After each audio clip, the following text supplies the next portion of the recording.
my signature is, "Hey, what's happening? I'm Alan Ingalls," and then I'll let you do your Daniel Hooper talking to you now. Yeah, I stole that from MASH. Really? How Yeah, there was an episode of MASH. is that something they did regularly? Because I don't No, remember. Okay. it was a It's a one one joke. thing. A Hawkeye lost his sight Oh, from lighting a gas heater.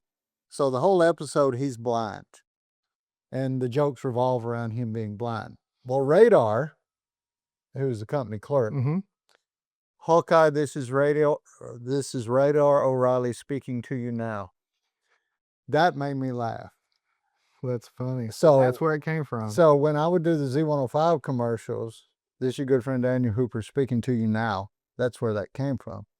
That's funny. So Sharon, she's speaking to me now. Just whenever she sees me, if I went into the restaurant, when I went to the club, or if I called her, I don't call her much, but speaking to me now, speaking to me now. So yeah, that was a signature.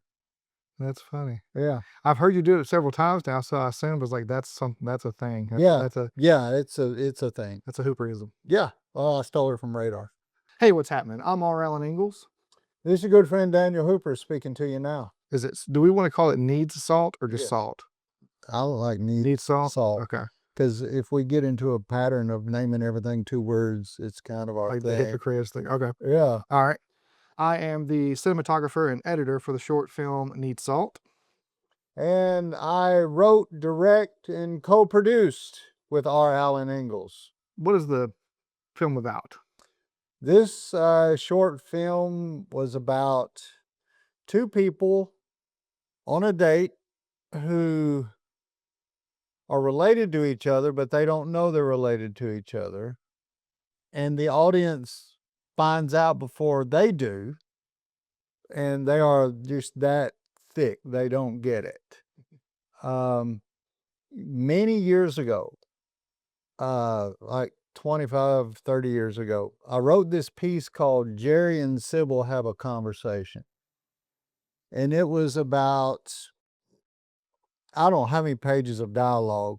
It was an entire conversation of questions. And they weren't bright. Jerry, what brings you here today? Why do you think we came here today? Did you think I was hungry? And the entire dialogue was questions, which I think I got that idea from a George Carlin, one of his books or something like that. So that element has been in the back of my mind if we had 2 people bounce off of each other. And I thought about doing that for Need Salt, but I didn't know where it would end. Right. How do you end a series of questions? Yeah. I mean, it's at some point, somebody's got to make a Who's statement. going to answer? Yeah. And so I didn't want to leave the audience, well, where's more questions? Well, it ends up being an hour or, Right. so I thought we could use the Jerry and Sybil characters. I didn't have an age in mind, but I wanted it to be a date and originally thought of a restaurant. But then I thought, well, the logistics of lighting, sounds, can we use your restaurant? Nobody can come in at this o'clock. So if we can actually make not a restaurant, but we're just eating in somebody's house. So if we set up this great workspace as a kitchen in an apartment somebody might have, and we can make these actors bounce off of each other and uh, wanting the audience to understand, oh, she said Lucy, he said Lucille. One said Ernie, one said Ernest. Mm-hmm. Wait, these people had somebody die in a sleeper sofa accident.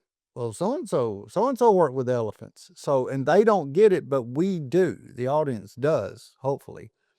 And that's the whole premise of it, to just tie a bow on it and the audience say, look at these idiots. We love them. Bless them. Maybe they'll figure it out one day. That was the idea. That's interesting. And we actually did consider filming this in an actual house, a mutual acquaintance of ours, but they were going to be out of town, right? So Yes. We ended up just saying, well, we've shot and all the post production work on these pieces that Daniel and I've done together. This is the third one now. was done right here in the Mill Workspace. It's a co-working space in downtown Dyersburg, Tennessee. And the last two are now going to have the post-production and the actual production done here. We filmed another short film here just last week, and this is just the kitchen area of said workspace. And we just kind of moved it around and stuff as a film crew does when they come on set, and made it look totally different than it actually does in real life. Using some lighting, some IntelliTech pocket Canon mini lights, battery powered, three Canon EOS Rs, various RF lenses, and of course, two Rode microphone transmitters and one receiver, the Wireless Go 2 system. But we wanted to hide the mic instead of it being clipped on them like this or clipped somewhere on the side where was it where it was too far away to pick up really good audio. I actually got the Rode wireless lavalier Go's to pair with the receivers, the transmitters rather, and then used Rode's Invisalign, which allows you to take the lavalier and stick it into this plastic silicone rubber type of material, and then surgical tape it to the talent's chest so that the mic is hidden, but you also don't get any rustling of the shirt that they're wearing, anything like that. And, that's the equipment. That's pretty much it. Three See, Mansfield that was my tripods. question. When you strapped this on them, I thought, well, their shirt is going to rub against it. Right, that's actually what that rubber silicone is for. So you can just tape the mic directly to the inside of a shirt or to the chest, but that little Invisalign is what keeps the mic capsule from rubbing up against any type of material and getting that kinda sound.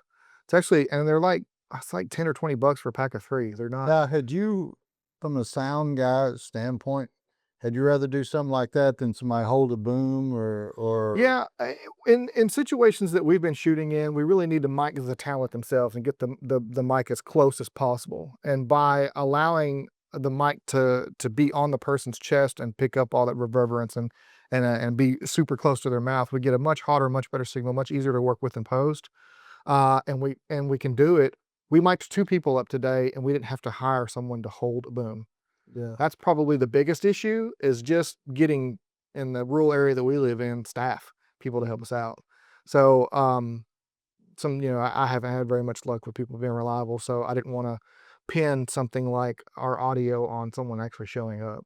Well, and if the audience will go to YouTube and look for the hypocrites, in those scenes, you had we had one girl one day and then one guy another day, at some point just walking through the park with us where there was wind and there was a instance where we're laying on the ground with the mic going Oh, up and yeah. using actors to hold it over into a bathroom stall and just the logistics of them and them complaining of this gets heavy after a while Right. and so I didn't know for quality or aesthetics or and two Yeah. today this is kind of a two-part question or thought.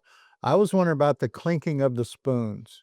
If that was if it's a big contrast to the voices. It does pick it up, the mic does pick it up, but anytime that it happens, you can actually see on camera they're clinking, so, um, again, the mic being closer to their chest is gonna allow their voice to be louder than the clinking. Ah, So, as whereas if we had a boom mic above, it would yeah, put you above that equally. yeah, The other thing with the boom mic, you can get a stand and have something hold it perfectly in place. You yeah, don't have to rely on a person or somebody getting tired.